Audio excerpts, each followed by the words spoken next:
il y a toute une préparation à faire.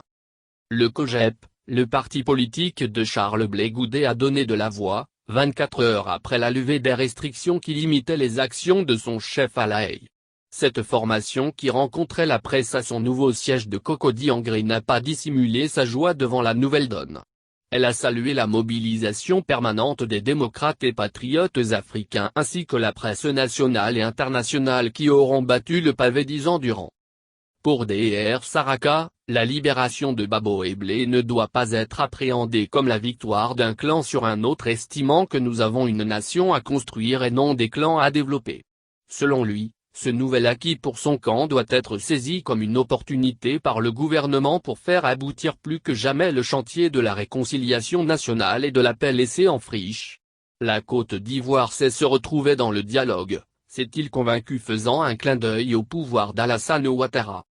Laurent Gbagbo et Blé Goudet ont toute leur place à prendre en Côte d'Ivoire, a encore martelé le secrétaire général du COJEP, qui a tout de même laissé entrevoir que tout n'irait pas comme sur des chapeaux de roue.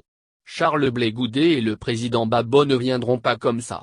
Il y a toute une préparation à faire, a-t-il dévoilé, ajoutant qu'on ne doit pas retarder la paix et la réconciliation.